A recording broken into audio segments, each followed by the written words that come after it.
மகுடபதி குறுநாவல் எழுதியவர் அமரர் திரு கல்கி அவர்கள்.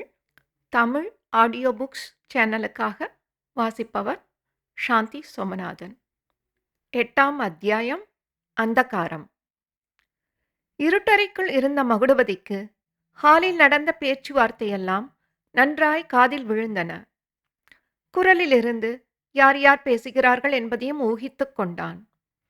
செந்திரு கொஞ்சமும் பயப்படாமல் பேசிய தீரம் நிறைந்த மொழிகள் அவனுடைய காதில் விழுந்த போதெல்லாம் அவனுக்கு மைக்கூச்செறிந்தது.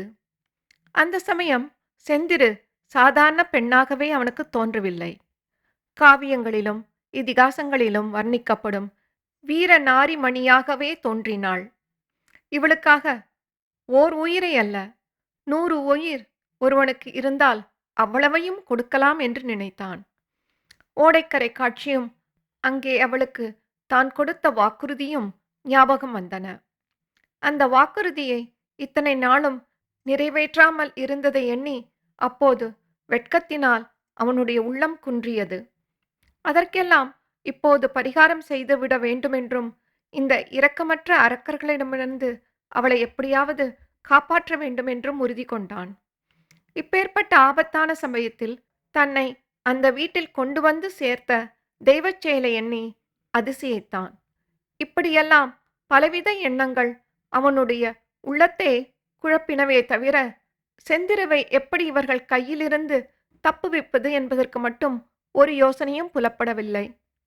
இந்த நிலைமையில்தான் தங்கசாமி கவுண்டர் பிரம்பினால் செந்திருவை அடிக்க அவள் வீறிட்ட குரல் மகுடபதியின் காதில் விழுந்தது. பிறகு அவனால் அந்த இருட்டறையில் சும்மா இருக்க முடியவில்லை. கதவை திறந்து கொண்டு ஓடி வந்தான். அறைக்குள் இருந்து ஓடி வந்த மகுடபதியை பார்த்ததும் தங்கசாமி கவுண்டருக்கு ஏற்பட்ட பிரமிப்பையும் கோபத்தையும் சொல்லத்தரமல்ல. இதென்ன, நிஜமாக நடப்பவைதானா, இந்திரஜால கனவா என்று சந்தேகப்பட்டவர் போல் அவர் கள்ளிப்பட்டி கவுண்டரை பார்த்தார். தங்கசாமி, நான் சொன்னபோது நீ நம்பவில்லை. இப்பொழுது தெரிந்து கொண்டாயா?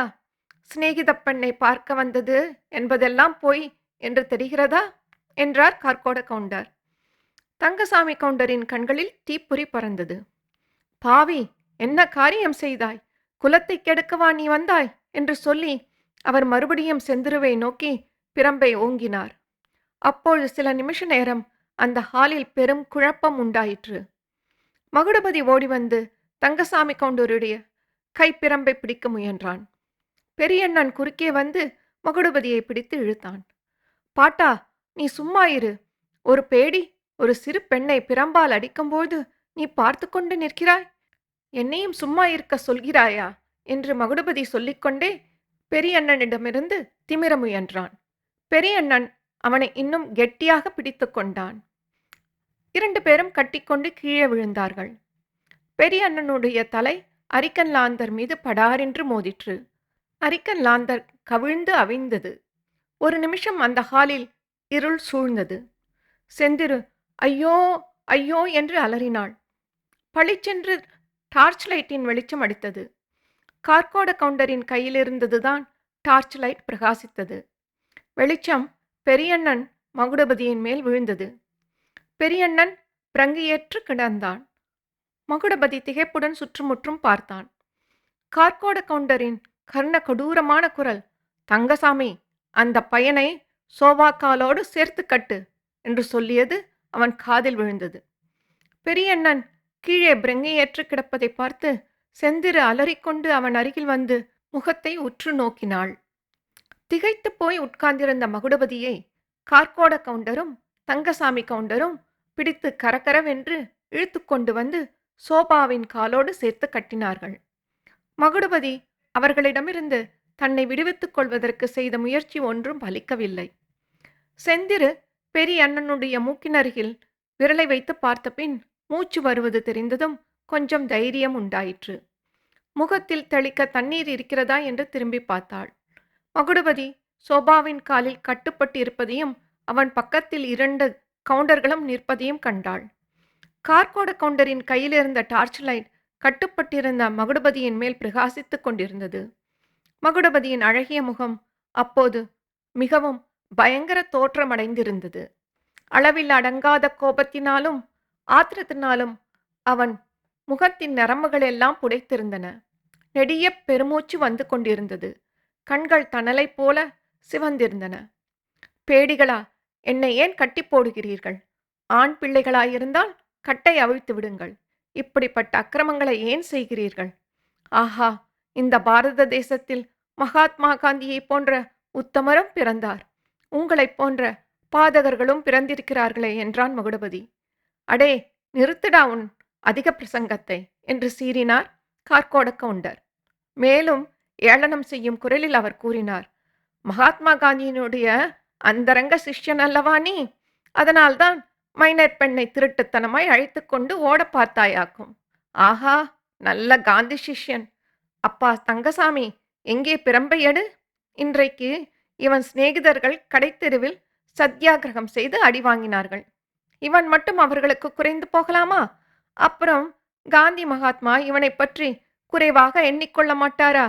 சேச்சே, எங்கே அந்த பிரம்பை எடு. தங்கசாமி கவுண்டர் அப்போது பிரம்பை எடுத்து கார்க்கோட கவுண்டர் கையில் கொடுத்தார். இதுவரையில் பேசாமல் பார்த்து கொண்டிருந்த செந்திரு, சித்தப்பா, அவர் மேல் ஒரு குற்றமும் இல்லை. அவர் என்னை அழைத்து வரவில்லை. சத்தியமாக சொல்கிறேன். என் சிநேகிதியை பார்க்க நானாகத்தான் வந்தேன். பாட்டன் கடுதாசி கூட கொண்டு போய் கொடுத்து விட்டு வந்தான். அவரை விட்டுவிடுங்கள். அவரை விட்டுவிட்டால் இனிமேல் நீங்கள் சொன்னபடி கேட்கிறேன். அவரை ஏதாவது செய்தீர்களோ கூச்சல் போட்டு ஊரை கூட்டுவேன் என்று சொல்லிக்கொண்டு செந்திரு ஜன்னல் பக்கம் போனாள். தங்கசாமி, அவளை இழுத்து கொண்டு வந்து மேஜைக்காலோடு கட்டு என்றார் கார்க்கோட கவுண்டர். செந்திரு எவ்வளவோ திமிரியும் பயன்படவில்லை. தங்கசாமி கவுண்டர் அவளை இழுத்து கொண்டு வந்து மேஜைக்காலோடு சேர்த்து கட்டிவிட்டார். கார்க்கோட கவுண்டர் சொன்னார், தங்கசாமி, காலத்தை ஓட்டிக் கொண்டிருக்க இப்போது சமயமில்லை. இரண்டில் ஒன்று உடனே தீர்த்துவிட வேண்டும். இந்த பையன் 2 விஷயத்துக்கு சம்மதிக்கிறானா என்று கேள். மைனர் பெண்ணை கடத்தி வந்த குற்றம் செய்ததாகவும் மன்னிக்கும்படியும் எழுதி கொடுக்க வேண்டும். இனிமேல் கள்ளுக்கடை பக்கம் போவதில்லை, மதுவிலக்கு பிரச்சாரம் செய்வதில்லை என்று சத்தியம் செய்ய வேண்டும். மகாத்மா காந்தி மேல் ஆணை வைத்து சத்தியம் செய்ய வேண்டும். சம்மதிக்கிறானா கேள். மகுடபதியின் காதில் இது விழுந்ததும் அவன் பொங்கிக் கொண்டு கத்தினான். ஒரு நாளும் மாட்டேன், உயிர் போனாலும் மாட்டேன். என்னை என்ன வேணுமானாலும் செய்யுங்கள். அந்த பெண்ணை மட்டும் ஒன்றும் செய்ய வேண்டாம். ஏதாவது செய்தீர்களோ? நீங்கள் செய்து வரும் அக்கிரம காரியங்கள் எல்லாம் எனக்கு தெரியும். பத்திரிகைகளில் எழுதி உங்கள் பெயர் சிரிப்பாய் சிரிக்கும்படி அடித்து விடுவேன். ஜாக்கிரதை என்றான். கார்க்கோட கவுண்டர் மறுபடியும் பயங்கரமாக சிரித்தார். ஓஹோ, அப்படியா செய்தி? இதுதான் கடைசி வார்த்தையா? கேட்டுவிடு தங்கசாமி என்றார். இடுப்பிலிருந்து ஒரு பெரிய பேனா கத்தியை எடுத்தார். அதன் மடலை பிரித்து டார்ச் லைட்டுக்கு நேரே பிடித்தார். கத்தியின் மடல் பளபளவென்று மின்னிற்று. அதன் விளிம்பு கூராயிருக்கிறதா என்று கவுண்டர் விரலால் தடவி பார்த்தார். செந்திருவுக்கு அடி வயிற்றை என்னமோ செய்தது. அவள் என்னவெல்லாமோ பேச வேண்டும் என்று நினைத்தாள். கூச்சல் போட விரும்பினாள். ஆனால் நாக்கு மேலெண்ணத்தில் ஓட்டிக்கொண்டு வாயிலிருந்து பேச்சு வரவில்லை. சத்தம் போடக்கூட முடியவில்லை. கார்க்கோட கவுண்டர் ஒரு கையில் டார்ச் லைட்டுடனும் ஒரு கையில் பிரித்த கத்தியுடனும் மகுடபதியை நெருங்கினார். அடே, என்னடா சொல்கிறாய் என்று கர்ஜித்து கொண்டு கத்தியை ஓங்கினார். மகுடபதிக்கு அச்சமயம் இதெல்லாம் நிஜமல்ல, கனவு கண்டு கொண்டிருக்கிறோம் என்ற பிரமை உண்டாயிற்று. அவன் அண்ணாந்து ஓங்கிய கத்தியை இமை கொட்டாமல் பார்த்து கொண்டிருந்தான். ஓங்கிய கத்தி கீழே வரத் தொடங்கியது. அந்த வினாடியில் தடதடவென்று காலடி சத்தம் கேட்டது. பெரியண்ணன் குறுக்கே ஓடி வந்து விழுந்தான். சற்று முன்னால் மூர்ச்சி தெளிந்து அவன் இந்த கோரமான காட்சியை பார்த்து கொண்டிருந்தான். கவுண்டரின் கத்தி பெரியண்ணன் வலது மார்பண்டை ஆழமாய் பதிந்தது. அவன் ஆ என்று அலறிக்கொண்டு விழுந்தான். அவனுடைய வாய் ஏதோ முணுமுணுத்தது. கார்க்கோட கவுண்டர் கீழே குனிந்து அதை கவனித்தார். ரகசியம், ரகசியம், இத்தனை நாளாய் மன்னிக்க வேணும் என்ற வார்த்தைகள் அவருடைய காதில் விழுந்தன.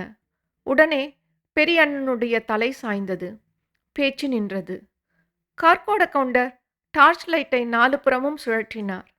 செந்திரு மூர்ச்சை அடைந்திருப்பதையும் அவளுடைய தலை தொங்குவதையும் கண்டார். பிரமித்து நின்ற தங்கசாமி கவுண்டரை பார்த்து, ஏனப்பா இப்படி நிற்கிறாய்? அவளுடைய கட்டை அவிழ்த்து தூக்கி கொண்டு போய் காரில் போடு. அவள் மூர்ச்சையானதே நல்லதாய் போயிற்று. இல்லாவிட்டால் ரொம்ப ரகளை செய்திருப்பாள் என்றார். தங்கசாமி கவுண்டர் மறுவார்த்தை சொல்லாமல் செந்திருவை தூக்கிக் கொண்டு போனார்.